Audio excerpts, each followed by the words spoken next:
Começa agora o Diálogos, um programa da TV Unesp para divulgação científica e institucional. Aqui, nós conhecemos as pesquisas e os avanços científicos do Brasil e do mundo. E também falamos de importantes ações da Universidade Estadual Paulista, a Unesp. O tema do nosso programa de hoje é a televisão e sua relação com as novas mídias. Nosso convidado é o Joseph Strabhar, professor do Departamento de Rádio, TV e Cinema da Universidade do Texas. Sua área de pesquisa é a globalização e a transnacionalização na TV e nas novas mídias. Seus estudos abordam a televisão, as novas tecnologias e como elas se relacionam. Strabhar também é diretor do Centro Brasileiro do Lozano Long Institute for Latin America Studies. Professor Strabhar, muito obrigado por sua presença aqui no Diálogo. Muito obrigado para vocês. Professor, dentro da gama de estudos que o senhor realiza atualmente, explica um pouquinho para a gente a relação da globalização e da transnacionalização com as novas mídias. Ok, porque eu faço um pouco de distinção, porque muita gente fala, muitas vezes falamos de globalização como todo, né? Eu quero distinguir um pouco o que é realmente global, como talvez o CNN é global, né? O Al Jazeera está tentando ser global em sua cobertura. Mas muita coisa importante é mais como o mundo lusófono, que é transnacional, mas não é global exatamente. Resta, de certo modo, num sistema global de economia, tecnologia, etc. Mas muitas vezes os conteúdos, então, aspectos do sistema são global. Finanças, modelos econômicos, tecnologia, etc. Mas o conteúdo cultural quase nunca é verdadeiramente global, né? O Hollywood talvez seja global.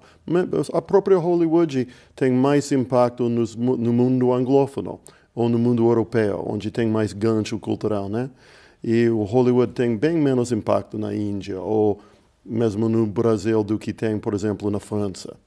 Então, a globalização tem várias influências culturais que, para meu ver, leva realmente a ser muitas coisas mais transnacional em seu impacto, né? E como seria, professor, possível produzir esse conteúdo em nível global? As novas mídias são a saída?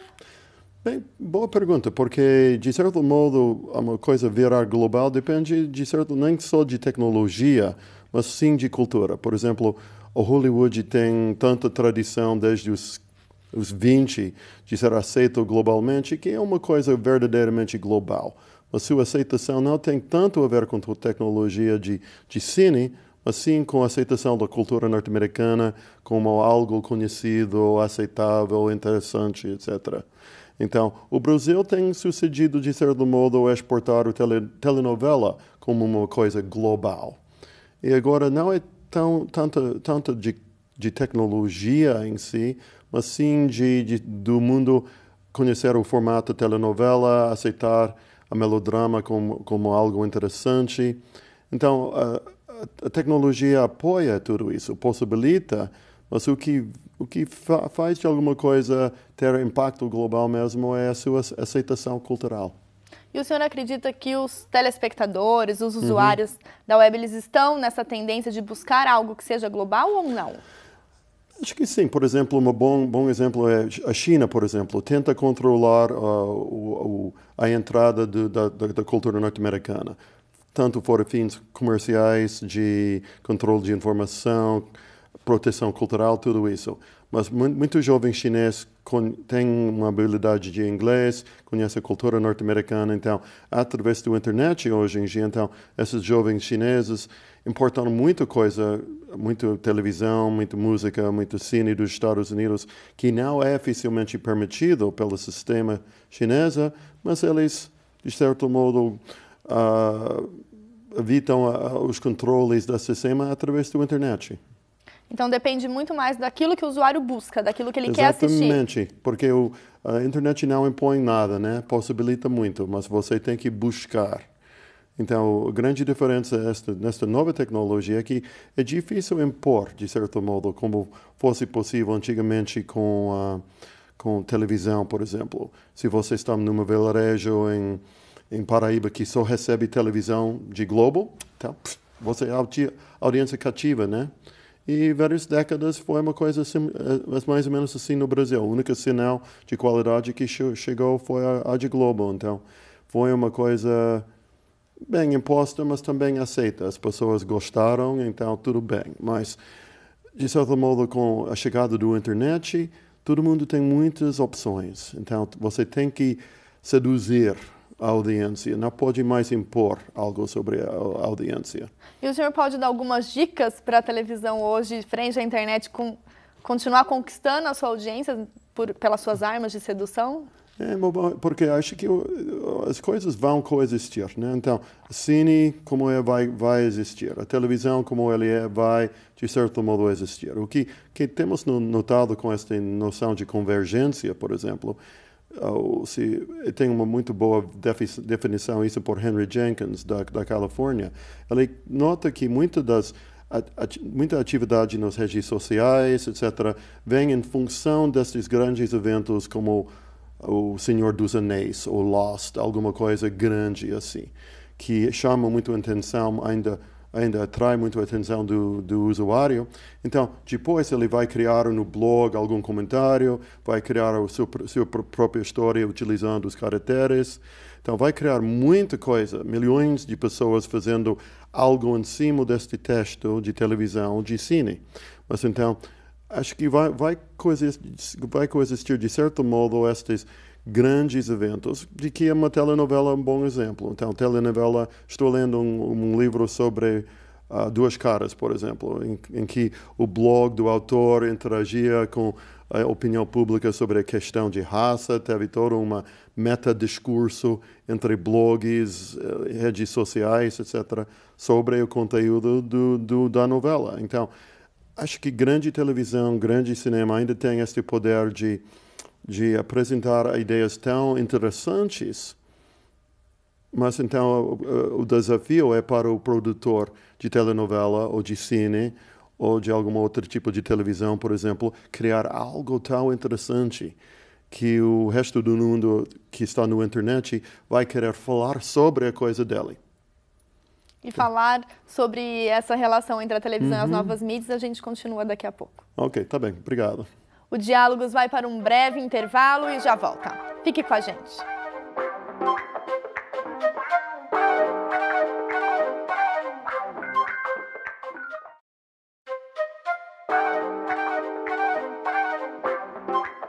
Estamos de volta e hoje o nosso assunto é TV e novas mídias. Para falar mais sobre esse tema, recebemos o professor da Universidade do Texas e brasilianista Joseph Strabhar. Professor, comentamos sobre a relação da TV e das novas mídias e ficou faltando uma última pergunta em relação a isso. Como que a internet ela pode influenciar a televisão nessa reformulação de conteúdos para garantir a audiência? É uma ideia preliminar, porque acho que muitas vezes o que acontece com novas mídias é que eles tiram, de certo modo, certo espaço que um médio anterior teve. Por exemplo, por várias décadas, a TV no Brasil foi quase tudo em termos de comunicação. Foi tão dominante em seu papel social que foi uma coisa, para mim, quase chocante quando comparo o Brasil com os Estados Unidos, por exemplo, o papel que a TV ainda tem aqui. Mas o que se você analisa o rádio ainda é importante. Não foi extinguido pela televisão, como temia na época, mas tem um papel menor. Se você analisa o rádio dos 40, é bem menor que o rádio de hoje em dia, mas o rádio continua importante. Então, acho que o que vai acontecer com a televisão, por exemplo, vai ter um papel menor, né? Talvez menos grandes programas e tem mais fragmentação e mais tipos de televisão, um pouco mais destinado para vários grupos específicos.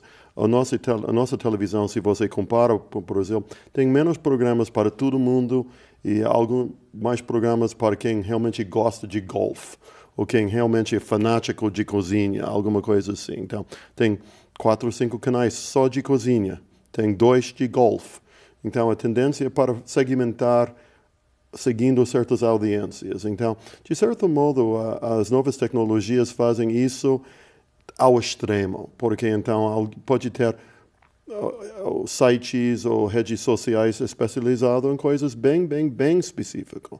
Então, ainda vai ter alguns grandes eventos e vai ter todo um novo mundo de micro-eventos e discussões entre pessoas. Então, minha oportunidade de falar com o Facebook, por exemplo, com meus filhos, toma um certo tempo, parte do meu tempo de televisão, porque eu quero passar mais tempo falando com pessoas que me interessem, né? Então, agora antigamente, talvez, eu tive visto 2, 3 horas de televisão diária. Agora é mais ou menos uma hora. Então, acho que o tempo, o espaço de televisão vai se reduzir, mas, de certo modo, essas novas possibilidades, redes sociais, blogs, tudo isso, criação de vídeo bem específico. Tem fenômeno, por exemplo, hoje em dia, quando os mais jovens dos meus alunos querem saber algo, sabe onde eles vão primeiro? YouTube. Porque eles consideram o YouTube como fonte de conhecimento. Então, é interessante. Nem vai em enciclopédia, nem Wikipédia. Eles vão primeiro, os mais jovens, para o YouTube. Porque essa atração pelo audiovisual, professor, pela Exato. imagem. É muito mais fácil, né? Mais empolgante, mais interessante. Também, acho que um outro mundo que nem discutimos ainda é o mundo dos videojogos, porque especialmente os jovens homens são fascinados, integrados, passam 6, 7 horas, 8 horas a dia com videogame. Então, e um novo videogame de grande impacto rende bem mais que qualquer peça de cine hoje em dia. Então, já para nós o impacto, mesmo com cine de grande impacto, videogame com grande impacto é mais que cine para muita gente. Então, é interessante como a concorrência entre mídia para tirar algum jovem de seu videogame, uma peça de cine tem que ser bem bom, né? Ou um programa de televisão vai ter que ser muito interessante para ele. E é possível, professor, a gente pensar numa integração entre todas essas mídias, a TV digital vem nessa proposta, a segunda tela de aliar a internet pela televisão? Exatamente, vai se de certo modo apoiar e considerar. Eu vou estar utilizando o meu iPad para fazer algo enquanto estou vendo a televisão mesmo. Hoje em dia eu vejo muito televisão no iPad. Nos Estados Unidos, hoje em dia, tem grande migração do televisão para o iPad. Quando eu escuto Netflix, eu podia passar pela televisão, mas quase nunca faço. Eu faço geralmente no iPad. Então, às vezes tem televisão lá na tela, tem outra televisão, Netflix, aqui no meu colo, e aqui tem o laptop com e-mail, e talvez ainda aqui o phone com alguma coisa de textual, né? Então, estamos multitasking, de certo modo. O problema é que os psicólogos sabem que a gente não realmente faz multitasking. Mudamos rapidamente a atenção disso. E a gente continua priorizando a questão da qualidade do conteúdo, já que estamos assistindo tudo ao mesmo tempo, em diferentes plataformas? É porque o problema é que minha mulher xinga a mim por estamos olhando a televisão, mas eu estou aqui mais olhando um videojogo no iPad ou alguma coisa. Você não está prestando atenção à televisão? Não, estou prestando, mas nem tanto, não intensivamente como antes, né? Mas é interessante, para mim, o médio mais intenso ainda é um bom livro. Então, de certo modo, vai variar muito entre as pessoas também. Algumas pessoas ainda estão bem capto no paradigma de cine como intenso, né? E com IMAX e 3D é muito intenso mesmo, né? Então, acho que, de certo modo, os médios vão ter que achar novos nichos. E nos Estados Unidos, por exemplo, o cine está optando para intensidade mesmo, com IMAX e 3D e cine e som Dolby e todo este impacto. É realmente mais impacto que uma televisão pode ter. Mas um videojogo, para muita gente, tem ainda mais impacto que aquele cine de IMAX, etc. Então é interessante a concorrência, mas também a cooperação, porque uma peça de cine pode migrar para o videojogo ou vice-versa, né? E aí vem muito da relação que o mercado de produção de conteúdo tem e da apropriação dessas tecnologias. Por exemplo, o videogame hoje em dia, muitas vezes para introduzir um novo nível, tem uma mini peça de cine, né? Um filme de 2, 3, 5, 6 minutos, que é muito bem produzido, é cine mesmo, né? Dentro do videogame. Então, é interessante como estamos misturando essas coisas, né? E a gente continua, professor, daqui a pouco falando sobre os desafios de fazer televisão aliada às novas mídias, tanto nos Estados Unidos quanto aqui no Brasil. Tá certo. Vamos para um breve intervalo e já voltamos. Não saia daí.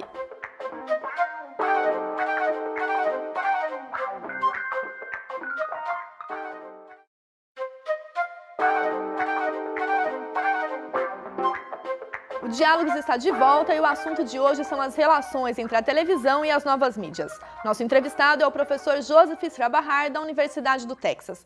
Professor, falando um pouco dessa aliança entre televisão e novas mídias, o senhor fez uma pesquisa junto à Universidade Federal da Bahia que conseguiu, de certa forma, mapear como está a relação do Brasil aliando essas tecnologias. Eu queria que o senhor comentasse um pouco sobre essa pesquisa.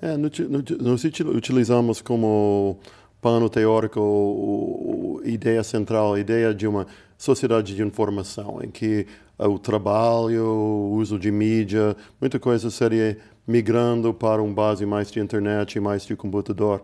Então a ideia foi ver qual é o processo de inclusão digital, as pessoas se envolvendo com o computador, aprendendo as coisas necessárias, e também a extensão ao internet, a várias pessoas. Então, como vai este processo, o que as pessoas necessitam de acesso, o que eles necessitam de conhecimento para utilizar todo este equipamento possível. Então, foi interessante, porque o Salvador e Austin, de certo modo, têm algumas coisas em comum.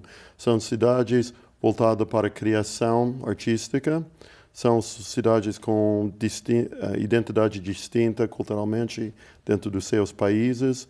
Então, achamos uma comparação interessante. Obviamente, o nível de penetração do internet, o uso de internet e tudo isso é bem mais alto nos Estados Unidos, mas dava para notar algumas tendências bem interessantes em Salvador. Eu notei uma coisa, por exemplo, que as entidades mais capazes de inclusão digital foram os blocos afros, que eu achei fascinante. Inclusive, acabei de fazer um novo paper sobre este resultado, porque uma coisa que nós notamos é que o individual tem que ser preparado para este novo mundo. E os blocos afros em Salvador fizeram, de certo modo, primeiro, ajudar um sujeito afrodescendente ter orgulho de ser negro, que é bem importante, porque muito menino negro no Brasil se pensa como inferior, o lixo da sociedade. E esses grupos são bem capazes de tratar isso. Também, logo em seguida, geralmente essas organizações ajudam o individual ser capaz de fazer algo interessante, bateria, dança, cansa, alguma coisa assim, que também é crucial para o indivíduo ter um sentimento de capacidade. E em cima, eles estão encorajando a educação por si, e em cima disso, eles estão fazendo inclusão digital. Então, afinal de repensar um pouco esses resultados que descobrimos, eu acho que tem uma série de etapas do desenvolvimento do ser humano, de tirar alguém de pobreza, etc., e prepará-lo para o mundo de informação. E o caminho seria via universidade? Bem, mas antes da universidade tem que preparar o pessoal, porque tem muita gente que chega na universidade e não são preparados, e não é a culpa deles. Tem que se preparar para a educação em geral. Tem que preparar para se ter um senso de capacidade para aprender. Então, isto geralmente acontece na família, numa organização como o Olodum, alguma coisa assim, ou talvez na própria escola, mas tem que ter várias entidades da sociedade cooperando, inclusive a família, para preparar o indivíduo para suceder na escola, na universidade. Simplesmente julgar alguém na universidade, bem, é melhor que nada, mas o melhor é preparar este indivíduo para suceder na universidade. E como que os produtos audiovisuais, pensando principalmente na televisão e na internet, eles podem ajudar nessa construção desse novo indivíduo? É interessante, porque é uma coisa sobre que a gente fala muito nos Estados Unidos, são uma revolução no processo de educação, utilizando a própria tecnologia. Toma, por exemplo, algum menino de 8 anos que tem dificuldade com matemática. Agora tem processos baseados num computador que vai ajudar ele a praticar a matemática, até tem um certo grau de sucesso com matemática. Ou se ele quer aprender uma língua nova e quer praticar a pronúncia. uma programa interativo de computador pode ajudar com isso. Não é uma coisa que vai evitar a sala de aula, nem professor, mas pode ajudar, complementar, né? Então, nesses últimos 2 anos, eu tenho feito um primeiro curso à distância, uma introdução ao estudo de mídia. Inclusive, nós esperamos oferecer este curso através da Unesp. E é interessante o que é possível pelo computador, pela educação à distância, internet, etc., e no que não é. Tem muita coisa básica que pode fazer, mas uma capacidade de interagir, ter um diálogo humano, também tem papel. Acho que nós nunca vamos ter uma educação puramente por computador. Não é porque, de certo modo, num nível mais avançado, alguém aprende, de certo modo, em diálogo com um bom professor ou com outros alunos. Então, o ideal é uma combinação das duas. E como que o cenário da comunicação, pensando nas telenovelas que a gente já citou, os videojogos, o cinema, produtos de entretenimento, como que eles podem contribuir para a formação e até para esse processo educativo? É interessante, porque a pessoa, claro, aprende muito da televisão. E o Brasil é um bom caso de estudo, porque é óbvio, depois de 3, 4 décadas de estudo de telenovela, que tem tido muito impacto na sociedade. A família brasileira é menor hoje em dia, em parte da função da telenovela, ou mostrar que a família mais próspera é pequena. E depois de 3, 4 décadas, tem 2 ou 3 estudos que mostram que tem uma aprendizagem aí. As pessoas aprendem que uma família talvez seja menor, para ser mais bem-sucedido. Então, tem muita coisa que a pessoa aprende da televisão atual, mas acho que utilizando a possibilidade de muito mais televisão com a baixa custo de produção, e talvez uma saída é integrar o bom de televisão, de drama, de narrativa, etc., com o processo de educação mesmo. Então, acho que, porque o ser humano adora a narrativa, adora a história, né? Então, utilizar toda esta técnica que já temos de cine, de televisão, e como contar uma boa história, integrar isso com o processo de informação, educação, é ótimo. De certo modo, a telenovela já faz isso, mas de uma maneira bem lenta. Eu tenho um amigo norueguês que estuda TV de satélite, TV a cabo. Ele nota que, mundialmente, a coisa nova, mais bem-sucedida na TV global é o documentário leve, tipo Discovery. Mas foi um formulário velho da BBC de Londres, mas agora adotada massivamente, mundialmente, pelo Discovery, National Geographic, etc., o próprio Futuro aqui. E, de certo modo, é uma boa maneira de aprender algo interessante e ter entretenimento ao mesmo tempo. Então, é um exemplo da combinação das duas coisas. Existem outros desafios, professor, que o senhor espera que a televisão, junto com as novas mídias, vai enfrentar aí no futuro próximo? É interessante. Esta combinação com a educação é uma coisa bem interessante. Também acho que vai ter de certo modo, uma descentralização de TV, com muito mais gente fazendo TV. Inclusive, nos Estados Unidos, em conferência acadêmica, você tem que passar pelo menos 2 minutos explicando, quando você fala de TV, o que você quer dizer. E é YouTube, é um videoclipe que eu faço e coloca, um vídeo do meu novo neto, que é TV hoje em dia. É uma produção sobre golfe para os fãs que realmente gostam. É telenovela, é todas essas coisas. Então, uma coisa que acho que para acontecer é uma grande diversificação do que pensamos quando falamos de TV. Vamos ter ainda telenovela, ou Lost, grandes eventos, mas vamos ter muitas formas de TV. Professora, eu gostaria de agradecer enormemente a sua participação aqui no Diálogos e seja bem-vindo ao Brasil numa próxima visita. Muito obrigado. Obrigada. O Diálogos de hoje termina aqui. Em nosso site você pode rever este e os demais programas. Deixe os seus comentários, curta e compartilhe e até semana que vem.